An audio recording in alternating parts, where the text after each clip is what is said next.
The mansion sat at the end of the overgrown driveway, shrouded in shadows and silence. Its windows were darkened with grime, the shutters hanging crookedly as if frozen mid-swing. The air around it was heavy, damp, carrying a faint scent of decay mixed with the sharp tang of old wood. They said the place had been empty for decades, abandoned after the last family vanished without a trace. But something told me it wasn't truly empty. I stepped onto the porch. The wood creaked under my weight, groaning like the mansion itself was sighing, warning me to leave. The front door, massive and splintered, stood slightly ajar. I didn't push it open, at first. I just stared.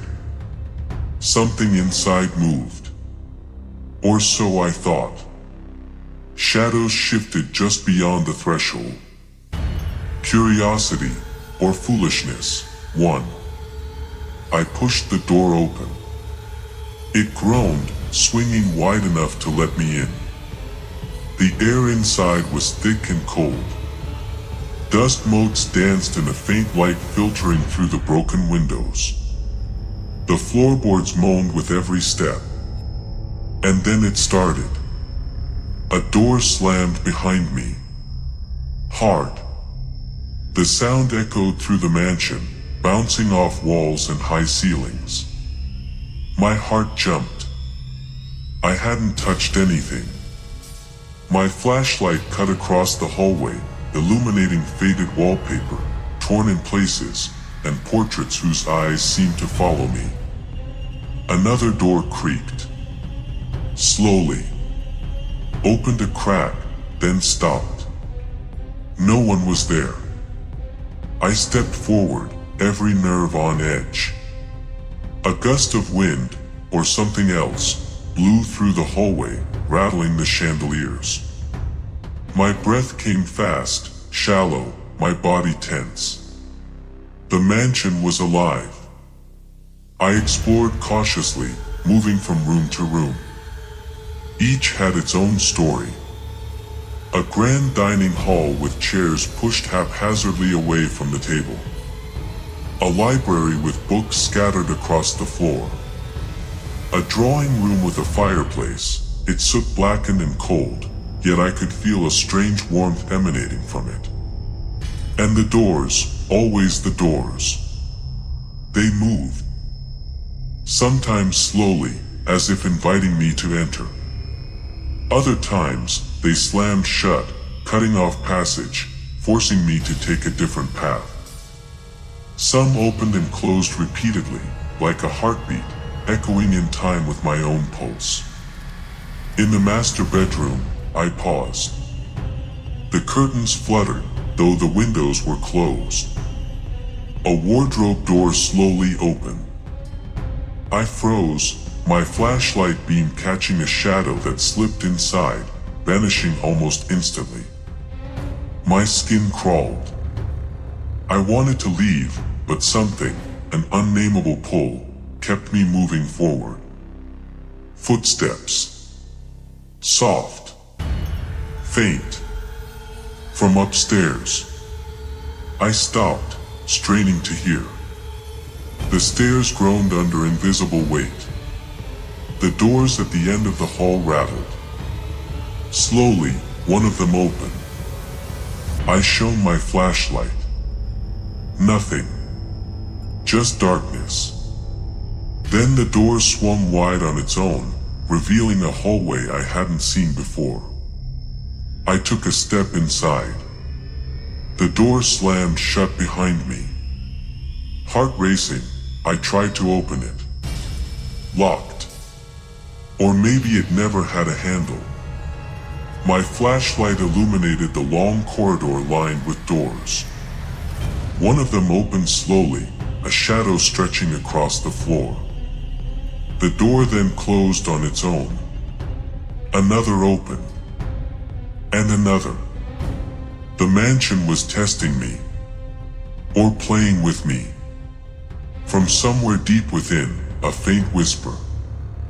I couldn't make out the words, but the tone was urgent, warning, and terrifying. A door to my left creaked, swinging open fully. I looked inside. Nothing. Then a cold gust of air brushed past me, extinguishing the flame of my resolve.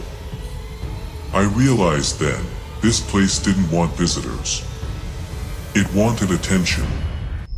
It wanted me to notice every creak, every shadow, every door that moved without touch. I reached the main staircase. The wood shuddered beneath me, and the doors surrounding it began their eerie dance, slamming, swinging, opening, and closing, filling the air with the sound of 1,000 invisible hands. Each movement seemed deliberate, as if guiding me, warning me, testing me. At the top of the stairs, I found a hallway lined with portraits. The eyes in the paintings were hollow, staring, judging. And behind them, doors moved. Slowly. Always slowly. One at the far end creaked open. I stared into its dark interior. I couldn't see the floor, or the walls, or anything beyond. Just darkness. But I felt it, an invitation, a promise, and a threat all at once. And that is where I stood, frozen, my flashlight shaking in my hand, the air thick with anticipation and dread. The mansion's heartbeat echoed in the doors, the rhythm of slams, swings, and creaks matched perfectly with my own terror. I didn't know what awaited me beyond that last door, but I knew one thing: the mansion was alive, and it had noticed me. I stepped cautiously down the hallway, every nerve on edge. The floorboards groaned beneath my weight, but the mansion had its own rhythm. Doors along the corridor creaked, swinging open and closed as though alive. Some I dared not approach, feeling a cold presence linger just beyond the threshold. Others seemed to invite me in, their slow motion almost hypnotic. The air grew colder with each step, heavy with the scent of old wood, dust, and something I couldn't place, metallic, sharp, and faintly sweet. Shadows flickered along the walls, stretching and twisting unnaturally. One door ahead slowly inched open, revealing a room bathed in dim, flickering light. I entered, and the door slammed shut behind me, echoing like a gunshot. Inside, the room was empty.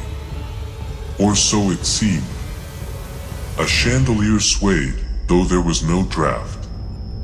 The furniture had been pushed into strange angles, as if rearranged by unseen hands. And the doors, oh, the doors, each one leading somewhere new.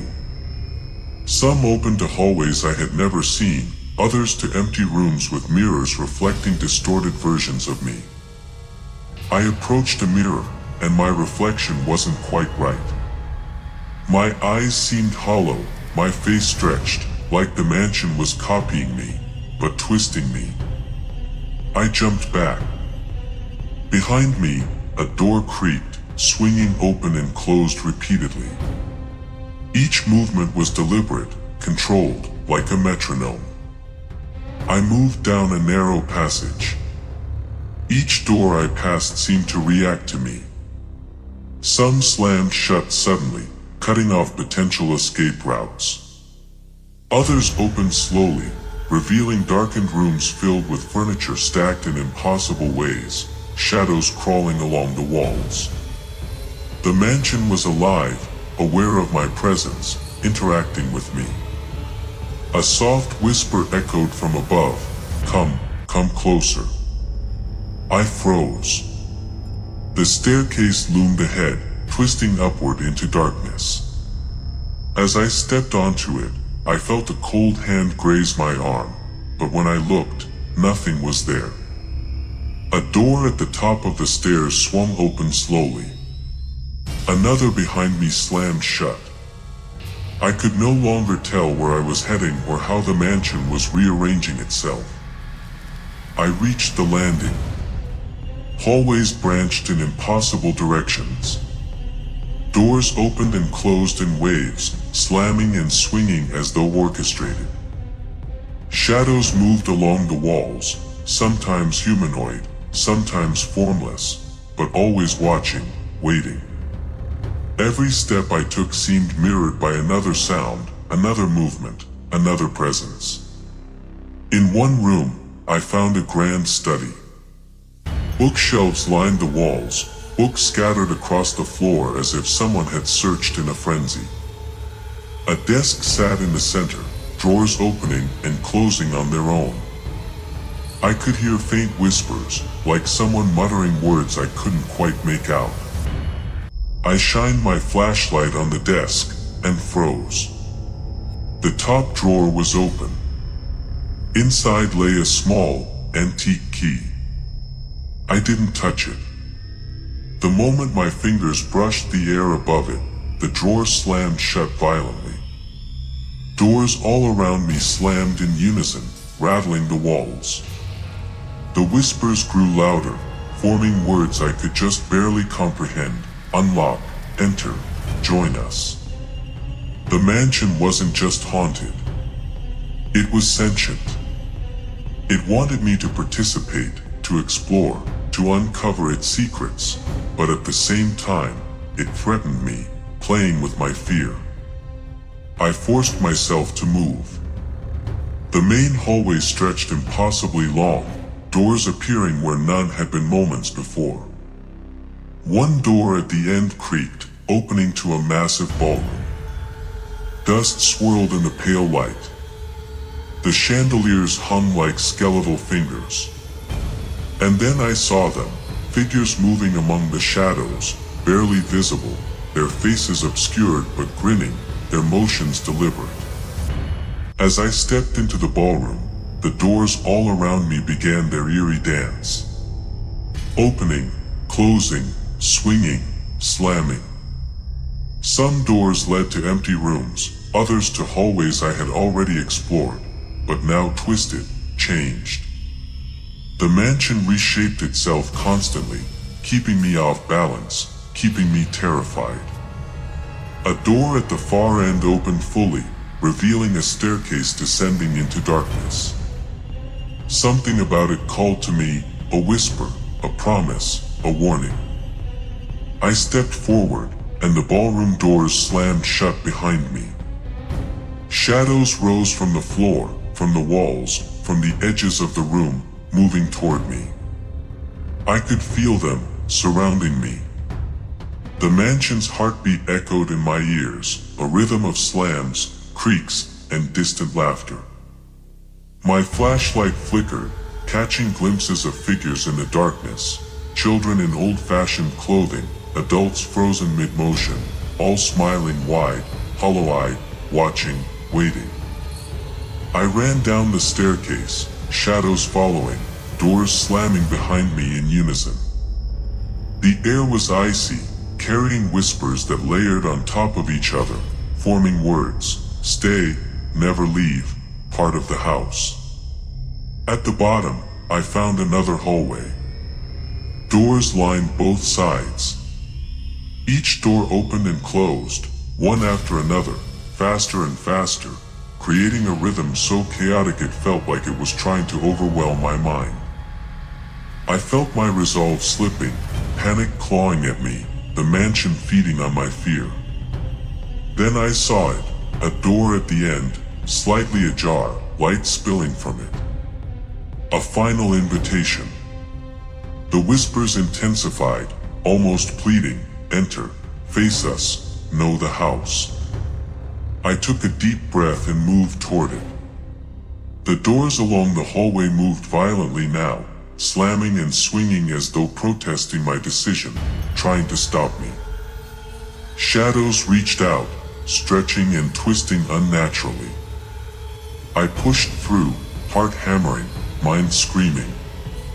And there it was, the last room, the source of it all. I stepped into the final room. The air was colder here, thick with the smell of aged wood, mold, and something faintly metallic. Shadows pooled in the corners, deeper than darkness itself, shifting as if alive.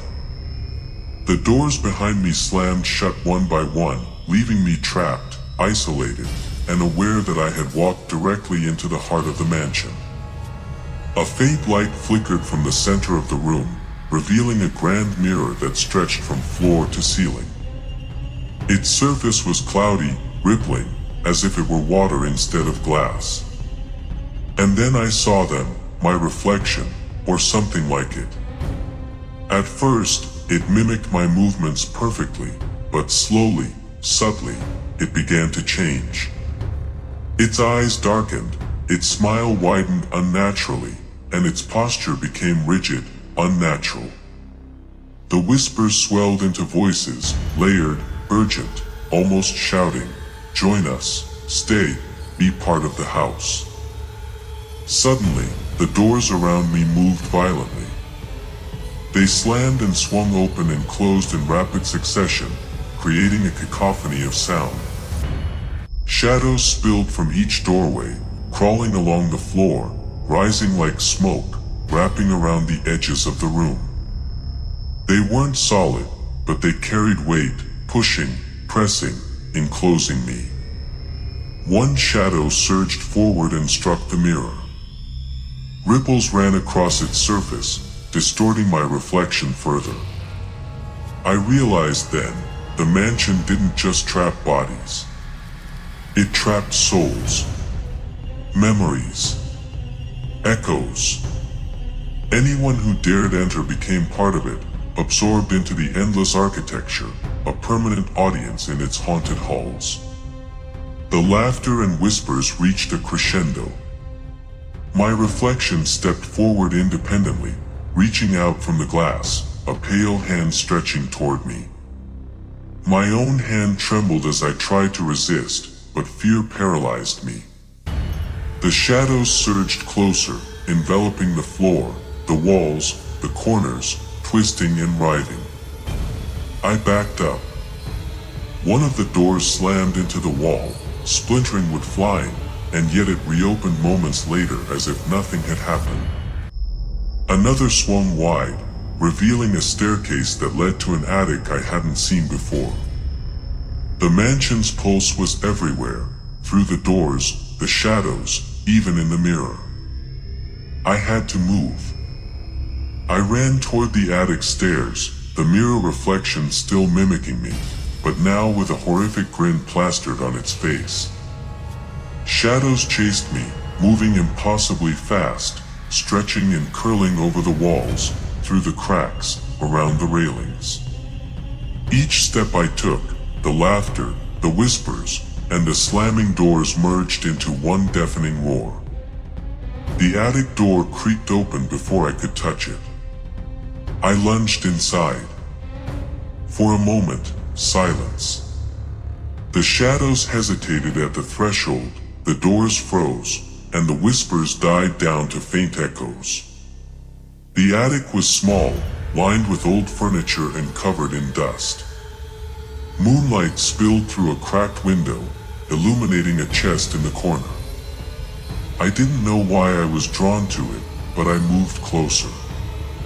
A single drawer opened on its own, revealing a collection of old keys, some tarnished, some pristine. One key glowed faintly, almost inviting me. I grabbed it. The moment my fingers closed around it, the mansion shuddered violently. Doors slammed, chandeliers rattled, shadows surged, everything the house had been holding back was unleashed. I ran back toward the main staircase, key in hand, desperate to leave. The doors along the hallways flung themselves open and shut, trying to trap me, redirect me, confuse me. But the key pulsed with light, guiding me. Each room I passed revealed fleeting glimpses of past victims, shadows frozen mid-motion, grinning faces forever trapped in the mansion's memory. Finally, I reached the front door. It was slightly ajar, just as it had been when I arrived. I inserted the key. The lock clicked. I pushed with every ounce of strength, and the door swung open. Moonlight bathed the porch. I bolted across the yard, the mansion looming behind me like a dark sentinel. I glanced back. The doors were still moving. Windows rattled. Shadows flickered behind the broken glass. The mansion hadn't stopped. It was patient. It was waiting. And it was alive. Even now, miles away, I hear it sometimes. Doors slamming, whispers echoing, faint laughter carried by the wind. The mansion doesn't forget. It doesn't forgive. It doesn't release anyone fully.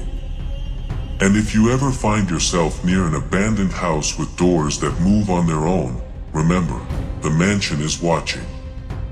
It chooses who stays and who leaves. And once it notices you, part of you will never truly escape. If this haunted tale sent chills down your spine, don't forget to like, share, and subscribe for more abandoned mansions, ghostly encounters, and eerie stories where the walls have eyes and the doors have minds of their own.